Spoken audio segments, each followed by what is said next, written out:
ससुर का घर। रोहन और सीमा की नई नई शादी हुई थी। घर में ससुर यानी रोहन के पिता सुधीर जी और वे दोनों बस 3 ही लोग थे।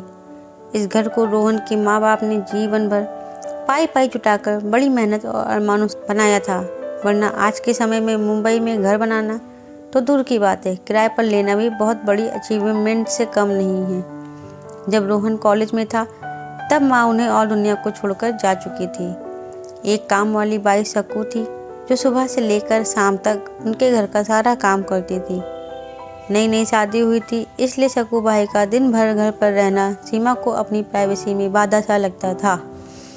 इसलिए अब सकू बाई सुबह खाना बनाना, कपड़े और पोछा करने के बाद चली जाती और वापस शाम को आकर खाना बनाती। सकू बाई की दोपहर की गैर हाजिरी में से कई छोटे मोटे काम दिखने लगे, जिनमें से ज़्यादातर काम बिना कहे सुधीर जी ये सोचकर कर लिया करते कि बहू की मदद हो जाएगी, लेकिन बहू सोचती कि ससुर को औरतों के काम में दखल देने की आदत है। एक दिन मौका देखकर सीमा ने रोहन से कहा, क्यों ना हम बाबूजी को वृद्धा आश्रम भेज दें। सिर्फ एक बार पैसा भरना पड़ेगा और उन्हें भी अपने उम्र के लोगों का साथ मिल जाएगा। हमें भी अपनी प्राइवेसी के बारे में ज़्यादा सोचना नहीं पड़ेगा। रोहन ने सीमा की बातों पर ज़्यादा ध्यान नहीं दिया। कुछ दिन ही बीते थे कि बाबूजी अपने दोस्त के साथ एक हफ्ते के लिए टूर पर गए और इत्तेफाक से इसी दौरान सकू बाई भी छुट्टी पर थी। फिर क्या, सीमा को जैसा चाहिए था वैसा समय मिलने लगा। अब रोहन रेस्टोरेंट में खाना खा लेता और सीमा का काम ऑमलेट ब्रेड या मैगी से चल जाता।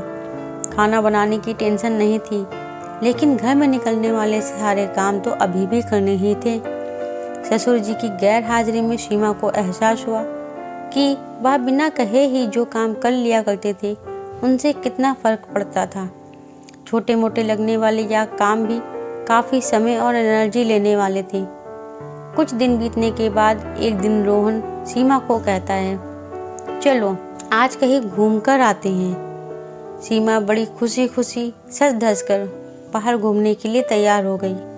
रोहन सीमा को अपने घर से 4 किलोमीटर दूर एक चौर में लेकर आता है। एक आदमी रोहन के हाथों में एक चाबी देता है। रोहन उस चाबी को लेकर चौल का एक कमरे का दरवाज़ा खोलता है। कमरा खुलते ही 2 रूम वाले उस छोटे से अंधेरे से भरे घर के अंदर रोहन सीमा को लेकर जाता है और कहता है, कैसा लगा तुम्हें हमारा नया घर? रोहन कहता है, हम अगले महीने से इसी मकान को भाड़े से लेकर रहेंगे और अपनी प्राइवेसी का मज़ा लेंगे। अभी हमारी आमदनी के हिसाब से हम इसी को अफोर्ड कर सकते हैं। रोहन का यह व्यवहार सीमा के समझ में नहीं आया।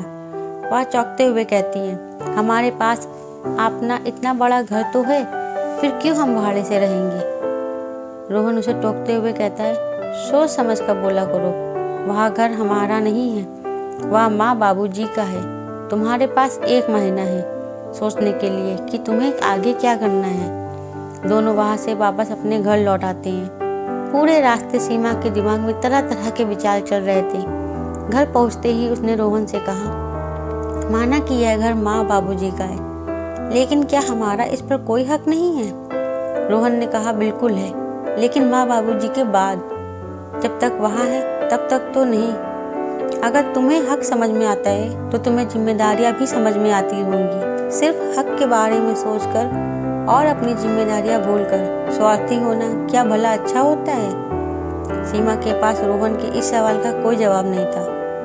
वह सोचने लगी कि उसने अपने क्षणिक सुख के स्वार्थ के लिए इतने नीचे गिरकर ऐसी घटिया सोच अपने दिमाग में आने दी। उसे मन ही मन पछतावा होने लगा। सीमा रोहन से बोली, मुझे माफ़ कर दीजिए, मैं सच में स्वार्थी हो गई थी, मुझसे बहुत बड़ी गलती हो गई। रोहन बोला, तुम्हें पछतावा हुआ, मेरे लिए यही काफ़ी है, मैं तुमसे नाराज़ नहीं हूँ। बेटे और बहू का यह वार्तालाप सुधीर जी दरवाजे पर खड़े होकर सुन रहे थे। उन्होंने आसमान की तरफ देखा और बोले, भाग्यवान, तुम धन्य हो जो तुमने ऐसे बेटे को जन्म दिया। उन्होंने दरवाज़ा खटखटाया। बहू ने दरवाज़ा खोला तो उनके हाथों में पकड़ी थैली से गरम गरम समोसे की सुगंध उसको आने लगी। ससुर ने अपनी बहू से कहा, वो कोने वाले हलवाई के पास से लाया हूँ, तुम्हें बहुत पसंद है ना? सीमा को अपने ससुर के प्रति विचार और ससुर के उसके प्रति प्यार, उन दोनों का फ़र्क समझ में आते ही उसकी आंखों में पश्चाताप के आंसू और चेहरे पर अपने परिवार के प्यार के कारण मुस्कान आ गई। दोस्तों, इंसानी दिमाग में दिन भर में हजारों विचार आते हैं, कुछ अच्छे कुछ बुरे, लेकिन किसी भी विचार को शब्दों में परिवर्तित करने से पहले उनको समझना बहुत ज़रूरी है। अक्सर विचार और वास्तविकता एक दूसरे से मेल नहीं खाते हैं।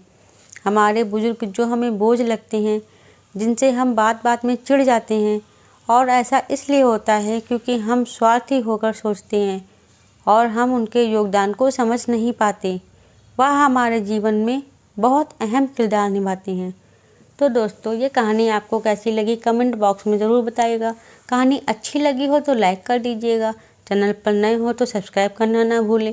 तब तक के लिए राधे राधे।